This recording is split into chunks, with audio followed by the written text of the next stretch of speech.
até pro próximo tema. Vamos pro próximo tema? Se quiser continuar convencendo. Eu acho que tem mais um argumento que é bem interessante.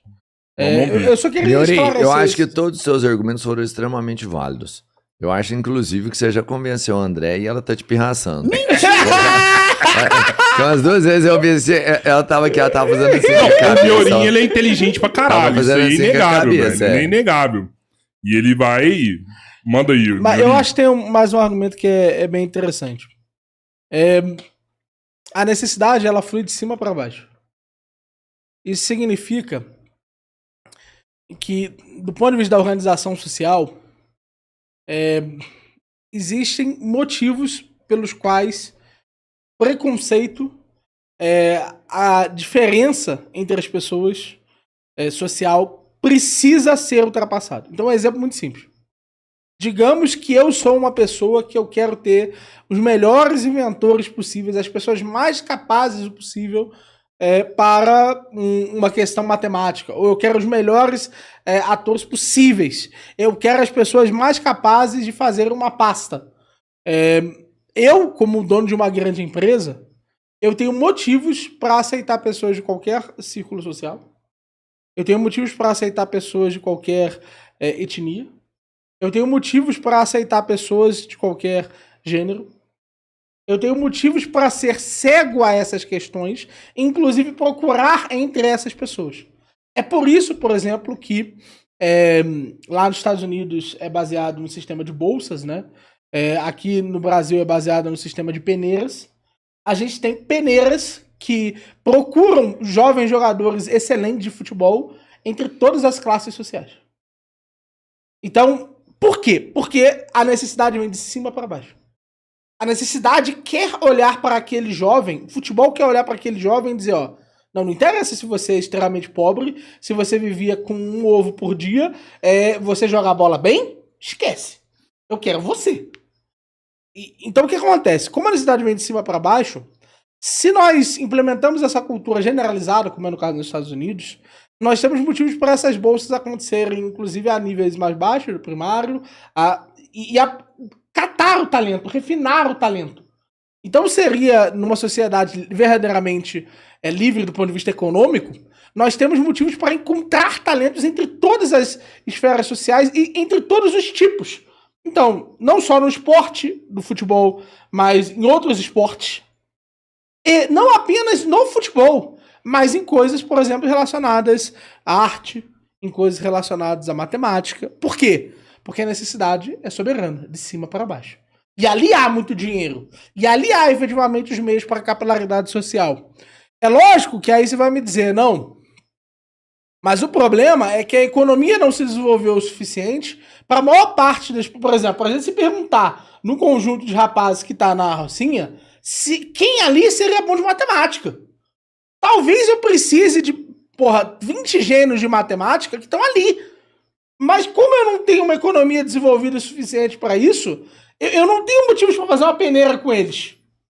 Mas a pergunta é, se nós podemos, e aí sim, é hipotético, mas se nós podemos perfeitamente simular a hipótese de que nós temos a demanda e que assim seria feito, então é perfeitamente razoável pensar que, ao menos as demandas menores, elas poderiam ser supridas por um indivíduo qualquer.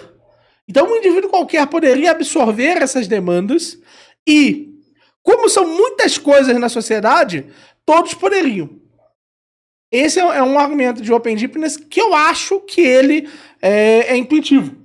Porque ele usa uma coisa que a gente já está familiarizado. Ele faz sentido quando eu penso no futebol como um esporte popular, simples e fácil de ser praticado. Então surge a demanda de cima para baixo, eu vou ali, faço peneira, pode ser o pobre, pode ser o rico, ele desconsidera a condição social. Até porque o futebol não exige muita coisa para quem pratica. Você não consegue pegar alguém praticando esgrima lá embaixo. Pronto. Né? Tocando piano lá embaixo. Vou fazer uma peneira de piano. Aí eu vou lá na favela. Será que eu vou achar pianista lá? Não vou, porque ele não tem condição. Mas vai achar pessoas com ouvido bom. Que ele não tem condição. Talvez seja o mais importante. Que nem sabe que tem um ouvido bom, porque ele não, ele não frequentou uma aula. Você ver isso efetivamente. Você ir nesses rapazes e você descobrir quem aqui tem um ouvido... Será que alguém aqui tem um ouvido melhor do que a maioria? E você testar as pessoas nessas habilidades. Acho difícil. O exemplo do futebol, ele é exceção de novo. Porque o futebol é simples de praticar e de fazer uma peneira. Agora, você deu um exemplo muito bom na esgrima, por exemplo. Sim. Então, assim, vamos ampliar? Polo. Será que eu vou achar lá na favela alguém que é bom no bom polo? nadador com habilidade física e... Então, assim... Eu sei que nas lutas a gente inclusive, tem isso até prova, luta, porque sim, que no Brasil, por exemplo, a maioria dos jogadores de futebol vem lá de baixo, né? A grande maioria vem lá de baixo. Mas eu já vi falar que o lance é o seguinte, que quando tem essa peneira, na verdade, e ela seleciona realmente os melhores, que nessa etapa entram pessoas de várias classes sociais. Mas as que chegam lá a virar o Neymar são as mais pobres. Porque as que têm a classe social melhor, no meio do caminho eles desistem. Porque você tem que morar sozinho, você tem que ficar no alojamento, você tem que treinar várias horas por dia. E o que tem uma classe social melhor, no meio do caminho, fala assim, não preciso disso. Eu vou ficar com meu pai, eu vou trabalhar, eu vou estudar porque eu tenho uma outra escolha. E o que não tem a escolha, esse jogador vira o craque, talvez nem porque ele era o melhor. É porque era a única chance que ele tinha de ascender. E aí ele se agarra a isso com uma força muito maior do que os outros. E aí também meio que inutiliza o fator de os melhores estarem lá, sabe? Ser uma escolha, não é só uma escolha. É a única escolha desse cara. Que aí sim, nem seria o livre-arbítrio. Nesse momento, acabam não optando por isso. Muitos que são muito pobres, eu conheço várias histórias, porque assim, acho que quase todo mundo conhece uma história de alguém que ia ser um grande jogador e abandonou. Pelo amor de Deus, né? Isso é talvez a coisa mais antiga que... não tem como. Isso é muito comum. Então, não é que seja, de fato, a única escolha dele. Ele tem a opção de desistir, mas ele tem menos motivos para desistir. Entendo. Se existisse livre-arbítrio, não precisava de cota. Só foi ter negro na faculdade de medicina depois que teve cota. Só foi ter negro em faculdades como nem vou generalizar, popularizamos ou aumentamos o número de negros na faculdade de medicina e em todas as outras faculdades, porque passou a existir cota. A cota veio exatamente para fazer essa reparação histórica. Se fosse livre-arbítrio, nós tínhamos 50% de negros, 50% de branco na faculdade.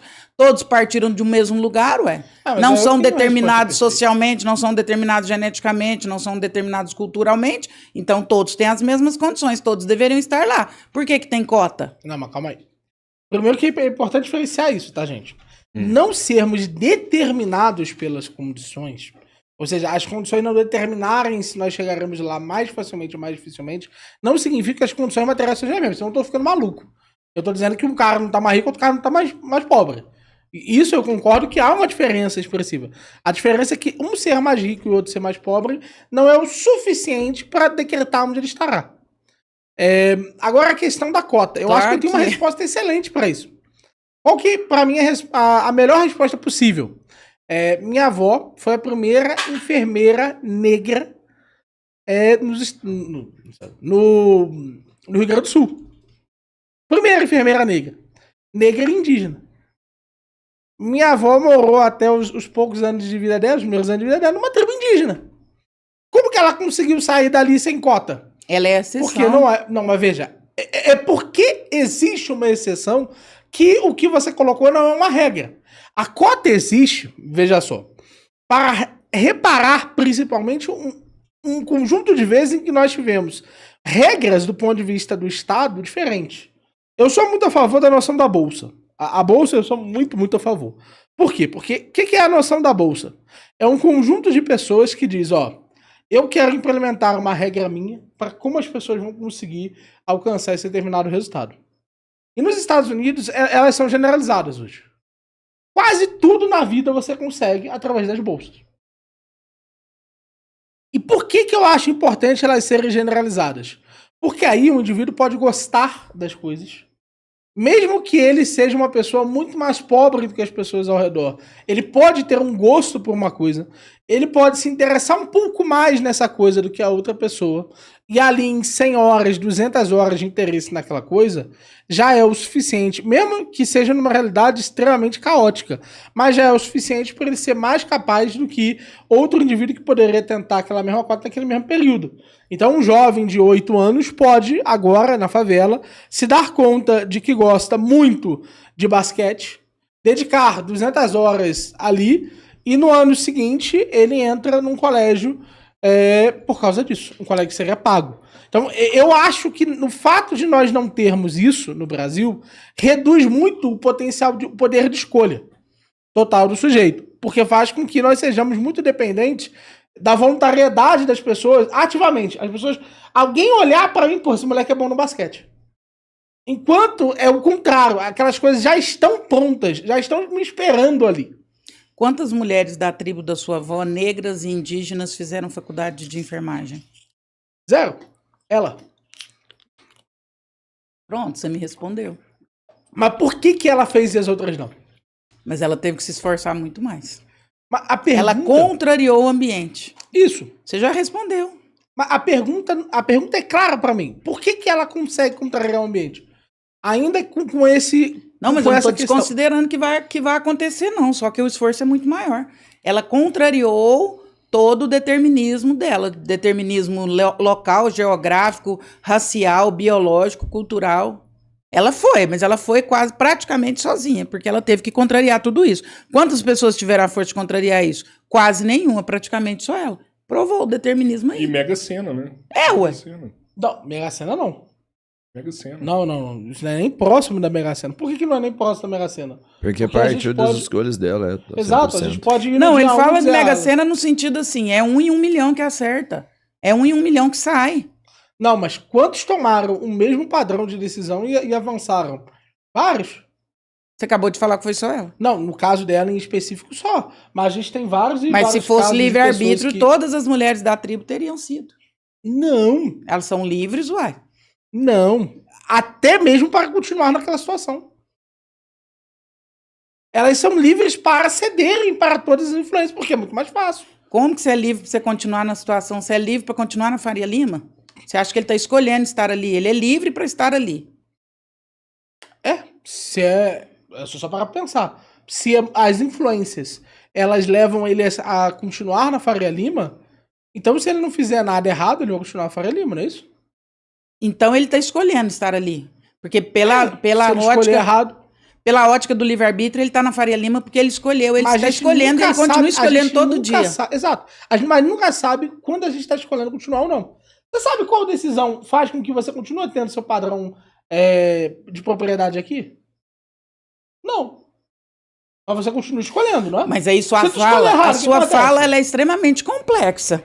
Porque aí você dá um murro no estômago de quem é pobre e de quem tem uma condição social muito baixa, né? Porque eles estão escolhendo continuar daquele jeito. Eu sei. Tá. Exato. Então ele tá ali porque ele quer. Não. Se ele quisesse algo diferente, ele faria. Se ele quisesse, veja só, não é porque ele quer continuar pobre, ele quer as escolhas. Naquele momento, no momento em que ele acordou, ele tomou uma decisão. Você acha que ele tá escolhendo? Está, o tempo inteiro. O pai de família que ganha R$ 1.400 por mês, ele está escolhendo isso. Se ele quisesse, ele seria um CEO da empresa. Ele tem livre-arbítrio para isso. Ele não... Talvez não esteja disponível a escolha de ser o CEO da empresa. Mas ele poderia ser um gerente já da empresa. Se ele ganha 1.400 é porque ele escolheu. Exato. Ele não é determinado pelo ambiente, por nada. Não, fomos. Se ele mudasse o comportamento dele... Veja só, André, eu acho que você vai concordar comigo. Tudo é comportamento. Eu não vou, eu acho. Tudo é comportamento. Tudo é comportamento. Eu acho que eu não vou concordar com você. Na nossa experiência humana difícil. que não seja comportamento. Nada. Não tem nenhum pedacinho que não seja comportamento. Mas o meu comportamento é determinado por uma série de coisas. Mas se é comportamento... Aí a teoria que você sustenta é muita sacanagem, porque aí você dá, de novo, você dá um murro no estômago de quem está em condições desfavoráveis. Porque aí se ele escolhe, aí essa teoria é muito capitalista e é muito... Ela cercia muitas pessoas. Não, pelo contrário, ela